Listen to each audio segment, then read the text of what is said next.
আচ্ছা দেখেন, odd even কাজ করবে শুধুমাত্র মাইনাস পাই থেকে প্লাস পাই, এই সীমা এই লিমিটটা যদি দেওয়া থাকে, এখানে 0 থেকে 2 পাই আছে, এই ক্ষেত্রে অড ইভেন কাজ করবে না। এই ক্ষেত্রে আমরা এ নট এন বি এন তিনটা আলাদা আলাদা ভাবে বের করতে হবে। হ্যাঁ, তো এ নটের মান আছে এ 1/পাই 0 থেকে 2 pi f of x d. F of x কি দেওয়া আছে কোশ্চেনে?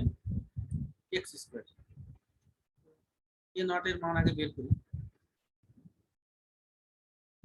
এ নটের মান বের করলে এখানে এক্স স্কয়ার দিলাম, এক্স স্কয়ার ডিএক্স, এটাকে ইন্টিগ্রেশন করব। ইন্টিগ্রেশন করলে কি হবে? এক্স এর পাওয়ার 1 বেড়ে যাবে, আছে 2, কত হবে? এক্স 2 প্লাস 1, নিচে ওই 2 প্লাস 1 ভাগ হয়ে যাবে। থার্ড ব্র্যাকেট হবে 0 থেকে 2 পাই। এখন করব কি, ক্যালকুলেশন করি। এক্স এর পাওয়ার 3 ভাগ 3, 3টা কি নিচে আছে, হর আকারে আছে, তাহলে 1/পাই এটার সাথে দেখা যায় 1/3 পাই। এখন আমরা করব কি, আপার লিমিটের মান বসাবো, মানে এক্স এর জায়গায় জাস্ট 2 পাই বসাবো। এক্স এর জায়গায় 2 পাই বসাবো, উপরে 3 আছে, মাইনাস এক্স এর জায়গায় 0। ক্যালকুলেশন করলে কত হয়? কাটাকাটি করলে 8 পাই স্কয়ার ভাগ 3 হয়। এটা এ নটের মান। এবার এন এর মান বের করব। এন এর মান বের করলে 1/পাই 0 থেকে 2 pi x square cos nx dx, এটা হচ্ছে এফ অফ এক্স ছিল কিন্তু, এফ অফ এক্স। এখন এই আগের যে সিস্টেমটা দেখাইছি এক লাইনে কিভাবে ইন্টিগ্রেশন করা যায়, সেটা প্রথমে আমরা করব কি, এক্স স্কয়ার কে রেখে দেব যেভাবে আছে ওইভাবে।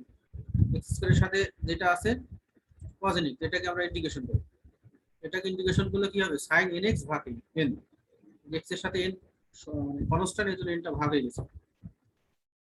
cos এর ইন্টিগ্রেশন কিন্তু প্লাস সাইন হয়, হ্যাঁ, মানে এখানে মাইনাস হবে না, প্লাস সাইন, তারপরে মাইনাস চিহ্ন। হ্যাঁ, প্রথমে প্লাস তারপরে মাইনাস। এবার এই যে এক্স স্কয়ার, এটাকে আমরা ডিফারেন্সিয়েট করব। হ্যাঁ, এক্স এর সাপেক্ষে এক্স স্কয়ারকে যদি এক্স এর সাপেক্ষে ডিফারেন্সিয়েশন করা হয় তাহলে কি হয়? 2x হয়, এই যে 2x। এবার এইটাকে আবার ইন্টিগ্রেশন করব। হ্যাঁ, sin nx ভাগ n, এটাকে ইন্টিগ্রেশন করলে কি হবে? sin কে ইন্টিগ্রেশন করলে কি হয়? মাইনাস হয়, মাইনাস cos nx ভাগ n, আগে থেকে একটা n ছিল। এবার নেক্সট স্টেপে এটা মাইনাস, এবার প্লাস, প্রথমে প্লাস মাইনাস তারপর প্লাস। এবার এই যে 2x আছে, 2x এ x, এই যে x, এটাকে যদি আমরা ডিফারেন্সিয়েট করি কি হয়? 1 হয়, 2 * 1। তারপরে এইটাকে আবার কি ইন্টিগ্রেশন করব? প্রথমটা ডিফারেন্সিয়েট, পরেরটা ইন্টিগ্রেশন। তো cos nx, এটাকে যদি আমরা ইন্টিগ্রেশন করি, মাইনাস আর নিচে যে n * n, এটা থেকে যাবে। আর শুধুমাত্র cos nx কে ইন্টিগ্রেশন করলে কি হবে? sin nx নিচের একটা n চলে আসবে, আগে থেকে n ডট n ছিল আর একটা n চলে আসবে। এবার প্লাস, এবার মাইনাস, মাইনাস দিলাম। এবার এই যে এই প্রথম পার্ট 1, এই 1টাকে যদি আমরা ডিফারেন্সিয়েট করি কি হয়? 0 হয়। তো যখন 0 হয়ে যাবে তখন আর সামনের দিকে যাওয়ার দরকার নেই। হ্যাঁ, শেষ, কমপ্লিট। ইন্টিগ্রেশন থার্ড ব্র্যাকেট 0 থেকে 2। এবারে আমরা করব কি, এক্স এর জায়গায় 2 পাই বসাবো, সূত্রের একটা মাইনাস, এক্স এর জায়গায় 0 বসাবো, বসায় ক্যালকুলেশন করলে এন এর মান করব। এখানে কিন্তু বিস্তারিত বাংলায় লেখা আছে, হ্যাঁ, কিভাবে এই অপারেশনটা করা হয়েছে। হ্যাঁ, তারপর জেনে কিভাবে করা হয়েছে। তাহলে এখানে আমরা করব কি, এটা জাস্ট এই মানগুলো বসাবো। হ্যাঁ, সিম্পল ক্যালকুলেশন। এক্স এর জায়গায় 2 পাই বসাবো, তারপরে সূত্রে একটা মাইনাস, এক্স এর জায়গায় জাস্ট 0 বসাবো। এটা ক্যালকুলেশন করে আফটার ক্যালকুলেশন এন এর মান হয় 4/n²। একইভাবে bn ইকুয়াল টু কি লেখা যায়?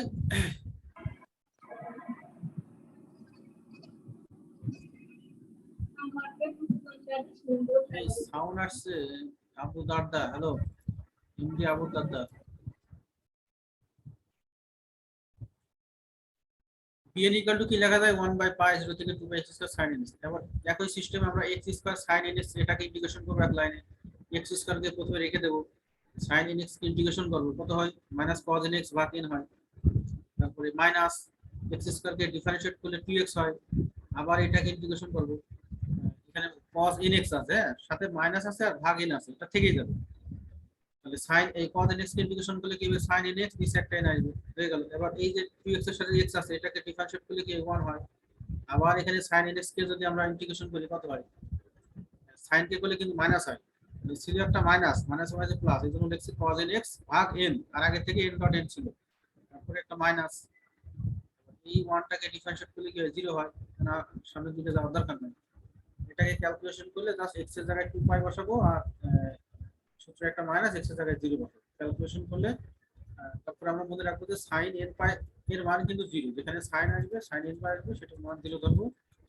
sin n পাই এর মান 0, cos n পাই এর মান -1 পাওয়ার n। আফটার ক্যালকুলেটিং এটা ক্যালকুলেশন করে সিম্পল ক্যালকুলেশন -4 পাই/n, তাহলে a not a n b n তিনটার মান পেয়ে গেছি। তিনটার মান আমরা বসাবো কোথায়? 1 নম্বর equation, putting the values of a and b n in one we have,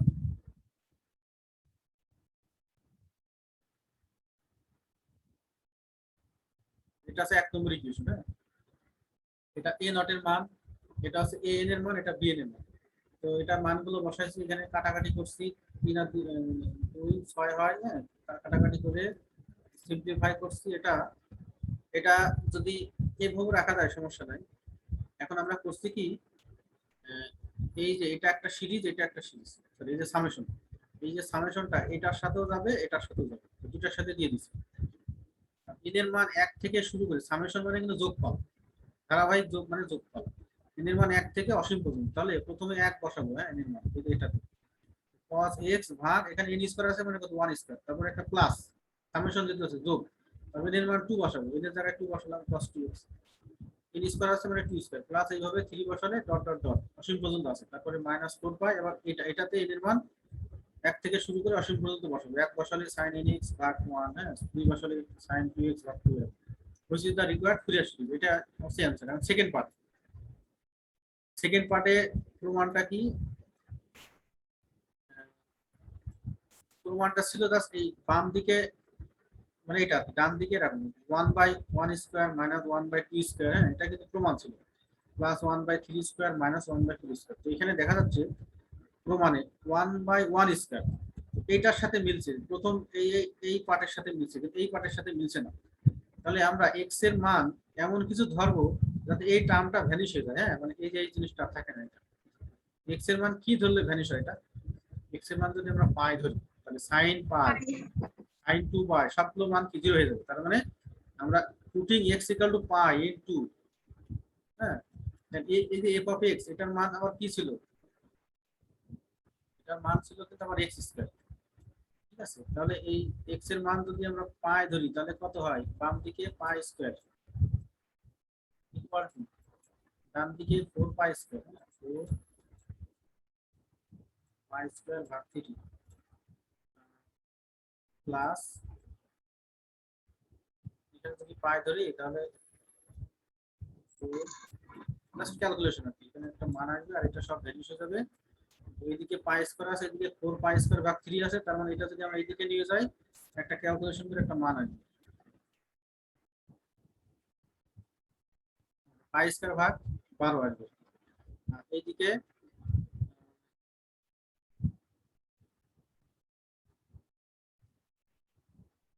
ক্যালকুলেশনটা এরকম, ঠিক আছে, পাই স্কয়ার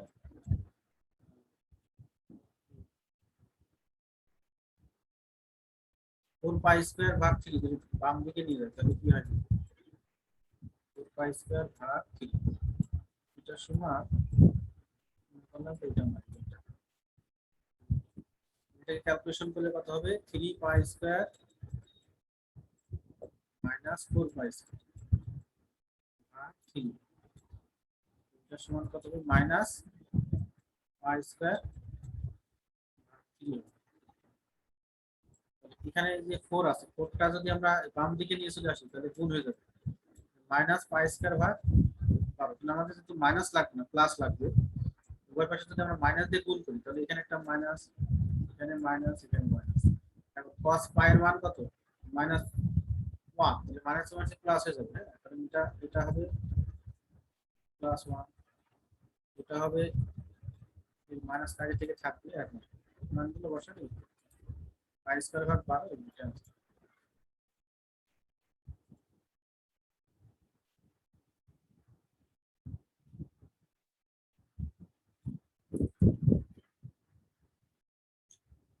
আচ্ছা, এটা বই থেকে কয়েকটা অঙ্ক আপনাদের দিয়ে দিছি একই রকম। হ্যাঁ, 18 পেজ পরেরটা।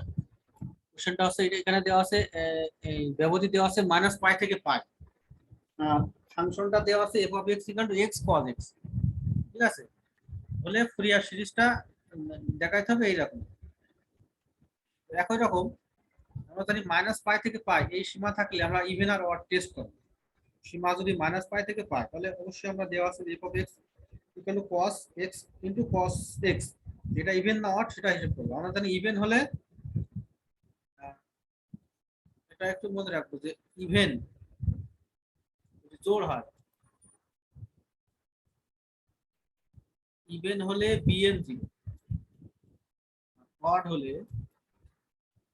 হলে এ নট ইকুয়াল টু এন সমান সমান 0।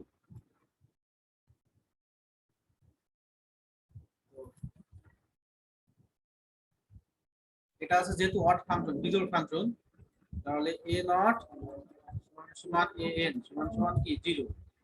এটা টেস্ট করার জন্য আমরা জানি যে এক্স এর জায়গায় মাইনাস এক্স বসাবো। হ্যাঁ, এই দুইটা এক্স এর জায়গায় মাইনাস এক্স বসালাম, তো মাইনাসটা কিন্তু ভ্যানিশ হচ্ছে না, এটা অড ফাংশন। আমাদের ফুরিয়ার সিরিজটা ছিল কিন্তু এরকম না, ছিল f(x) equal to নট ভাগ 2 সামেশন 1 থেকে ইনফাইনাইট a x dn, যেহেতু এটা অড ফাংশনের ক্ষেত্রে আমরা কি জানি a নট আর n 0, তো n 0 মানে যে এটা টোটালটা 0, এটা 0 আর এটা 0, তাহলে শুধুমাত্র থাকবে যেটা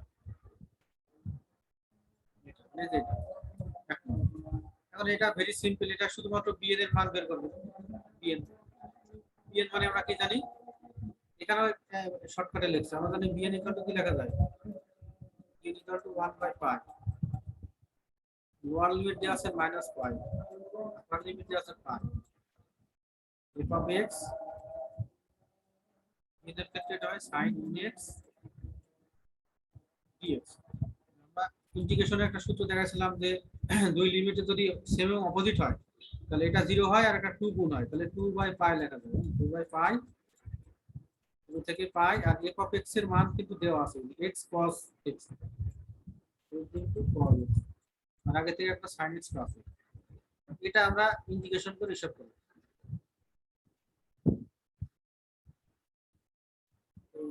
এখানে আছে cos x into sin x, এটা আবার একটা সূত্র আছে, এই যে একটা 2 আছে, মানে সূত্রটা আছে 2 sin a cos b, এটা সূত্র হচ্ছে sin a plus b plus sin a minus b, সূত্র, হ্যাঁ, ত্রিকোণমিতির সূত্র।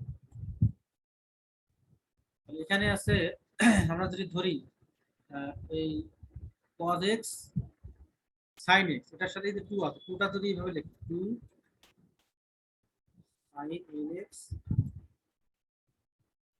এটা সমান কি লেখা যায়, এই সূত্র অনুযায়ী 2 sin a into cos b, nx এটা আছে a, আর এখানে আছে শুধুমাত্র cos x, এটা আছে b, তাহলে লেখা যাবে sin nx plus x plus sin nx minus x। এখান থেকে nx plus x, এখান থেকে x কমন নেওয়া যায়, x কমন নিলে হবে কত, x কমন নিলে হবে n plus 1 into x plus এখান থেকে x কমন নিলে হবে sin n minus 1 into x। এখন এটাকে দুই ভাগে ভাগ করে দেব আমরা, x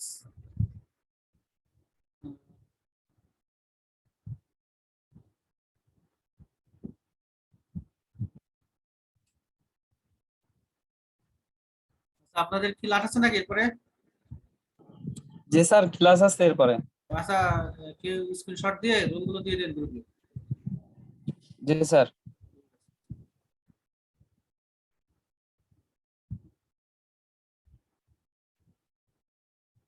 মিটিং শেষ করে দিলাম, হ্যাঁ।